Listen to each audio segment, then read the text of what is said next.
नमस्कार। बिहार की तमाम बड़ी खबरों में आपका स्वागत है। खबरों का सिलसिला शुरू करने से पहले वीडियो को लाइक करके चैनल को सब्सक्राइब कर दीजिए और आप यह वीडियो किस शहर और राज्य से देख रहे हैं हमें कमेंट करके जरूर बताइए। बिहार सरकार ने युवाओं को रोजगार देने के लिए नई योजना शुरू की। इसमें कौशल प्रशिक्षण के साथ भत्ता भी मिलेगा। मोतिहारी में गन्ना किसानों का बकाया भुगतान जल्द करने का आश्वासन, चीनी मिल मालिकों को चेतावनी दी गई।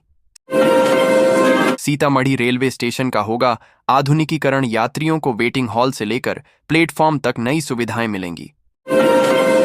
बक्सर में शिक्षा विभाग ने शुरू किया नामांकन अभियान, गांव-गांव जाकर बच्चों को स्कूल भेजने की अपील। दरभंगा में डेंगू और चिकनगुनिया से बचाव के लिए नगर निगम ने चलाया विशेष फॉगिंग अभियान। गया एयरपोर्ट से अब सीधे मुंबई और बेंगलुरु की उड़ानें शुरू, यात्रियों को मिलेगी बड़ी राहत।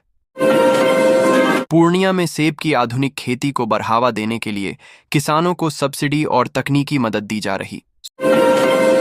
सुपौल में महिला समूहों को मिला नया बाजार, उनके बनाए उत्पाद सीधे ऑनलाइन प्लेटफॉर्म पर बिकेंगे। मुजफ्फरपुर में शरदोत्सव की तैयारी तेज, सांस्कृतिक कार्यक्रमों और मेले को लेकर प्रशासन ने सुरक्षा योजना बनाई। दिल्ली में हुई G20 बैठक में भारत ने ऊर्जा सुरक्षा पर जोर दिया, नवीकरणीय ऊर्जा में निवेश बढ़ाने का प्रस्ताव रखा।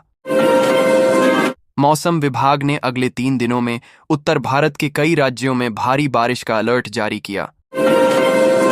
सरकार ने नए डिजिटल पेमेंट सिस्टम की घोषणा की, छोटे दुकानदारों को आसान तरीके से लेन देन की सुविधा मिलेगी। देश भर में रेल टिकट बुकिंग के लिए नया नियम लागू, अब आधार और मोबाइल नंबर अनिवार्य।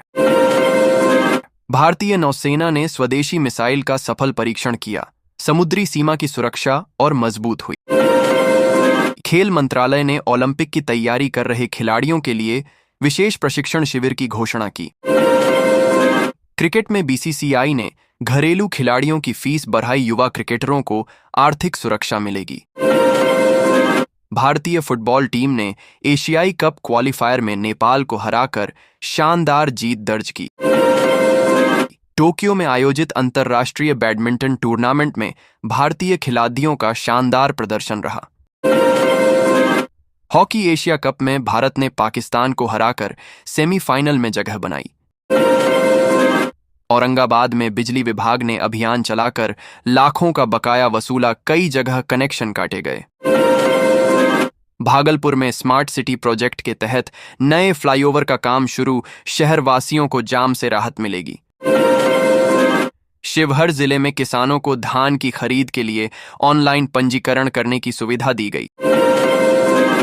प्रधानमंत्री ने नई हेल्थ स्कीम का शुभारंभ किया, गरीब परिवारों को मुफ्त इलाज की सुविधा मिलेगी। भारत ने संयुक्त राष्ट्र में आतंकवाद के खिलाफ सख्त रुख अपनाया, सभी देशों से मिलकर कार्रवाई की अपील। मौसम विभाग ने अगले हफ्ते दक्षिण भारत में चक्रवाती तूफान की आशंका जताई, लोगों को सतर्क रहने की सलाह दी।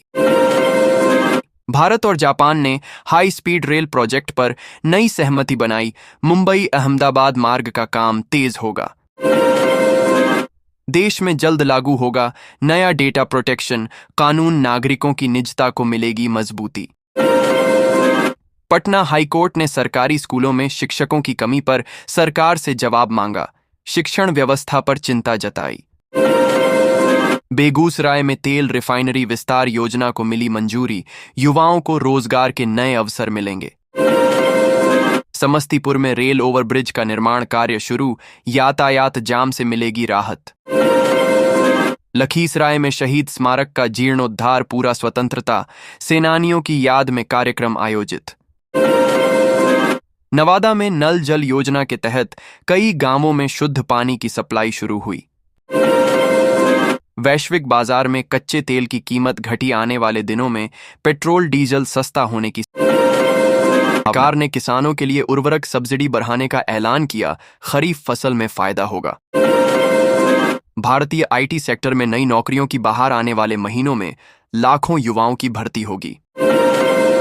स्टार्टअप को बढ़ावा देने के लिए सरकार ने विशेष फंड की शुरुआत की, छोटे उद्यमियों को लाभ मिलेगा। भारत का सबसे बड़ा सौर ऊर्जा पार्क गुजरात में बनकर तैयार हुआ। स्वच्छ ऊर्जा उत्पादन को बढ़ावा मिलेगा। रोहतास में बाघ का दिखना, लोगों में दहशत। वन विभाग ने निगरानी के लिए टीम भेजी। सिवान में नहर मरम्मत कार्य पूरा होने से किसानों को मिलेगी सिंचाई की सुविधा। अररिया में चुनाव से पहले शराब तस्करी पर कड़ी कार्रवाई, पुलिस ने बड्ढी खेप पकड़ दी। सारण में मेडिकल कॉलेज की आधारशिला रखी गई, ग्रामीण इलाकों को मिलेगा आधुनिक इलाज। कैमूर में ऐतिहासिक धरोहरों के संरक्षण के लिए विशेष परियोजना शुरू, पर्यटन को बढ़ावा मिलेगा। भारतीय अंतरिक्ष अनुसंधान संगठन ने नया संचार उपग्रह लॉन्च किया, दूरदराज के इलाकों में नेटवर्क सुविधा बढ़ेगी। भारत और अमेरिका ने रक्षा क्षेत्र में नई साझेदारी पर दस्तखत किए, आधुनिक तकनीक साझा करने पर सहमति बनी। भारतीय रिजर्व बैंक ने डिजिटल करेंसी ट्रायल का विस्तार किया, अधिक शहरों में शुरू होगी सुविधा। देश में रेलवे स्टेशनों पर जल्द ही वाईफाई की स्पीड बढ़ाई जाएगी, यात्रियों को मुफ्त सुविधा मिलेगी।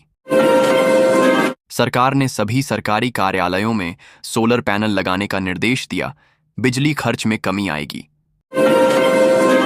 मुंगेर में हथियार तस्करों के खिलाफ बड़ी कार्रवाई, पुलिस ने कई अवैध राइफल बरामद की। कटिहार में ट्रेन हादसे से कई यात्री घायल, राहत और बचाव कार्य जारी, रेलवे ने जांच बैठाई। दरभंगा में अंतर्राष्ट्रीय स्तर का सांस्कृतिक महोत्सव शुरू, अलग अलग देशों के कलाकारों ने प्रस्तुतियां दी। नालंदा विश्वविद्यालय में रिसर्च के लिए अंतर्राष्ट्रीय कोलैबोरेशन पर समझौता हुआ, छात्रों को मिलेगा फायदा। गोपालगंज में पुलिस ने साइबर ठगी गिरोह का पर्दाफाश किया, कई आरोपी गिरफ्तार हुए। भारत ने एशियाई खेलों में अब तक का सर्वश्रेष्ठ प्रदर्शन किया, पदक तालिका में स्थान बेहतर हुआ।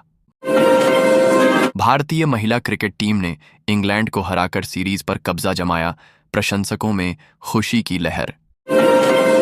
कुश्ती चैंपियनशिप में भारत के पहलवानों ने शानदार प्रदर्शन किया, कई पदक जीते। एथलेटिक्स में भारतीय धावकों ने नया राष्ट्रीय रिकॉर्ड बनाया, युवाओं में जोश बढ़ा। भारतीय तीरंदाजों ने विश्व कप प्रतियोगिता में स्वर्ण पदक जीता, देश का मान बढ़ाया। बिहार विधानसभा में विशेष सत्र बुलाया गया, विकास योजनाओं और किसानों की समस्याओं पर चर्चा होगी। राज्य सरकार ने नई औद्योगिक नीति लागू की, निवेशकों को टैक्स छूट और जमीन उपलब्ध कराई जाएगी। बिहार में महिला सुरक्षा के लिए पिंक पुलिस पेट्रोलिंग शुरू, प्रमुख शहरों में टीमों की तैनाती हुई। नवादा जिले में सरकारी स्कूलों को डिजिटल क्लासरूम से जोड़ने की योजना लागू, छात्रों को मिलेगी आधुनिक शिक्षा। सहरसा में नए रेलवे स्टेशन भवन का उद्घाटन हुआ, यात्रियों को बेहतर सुविधा मिलेगी।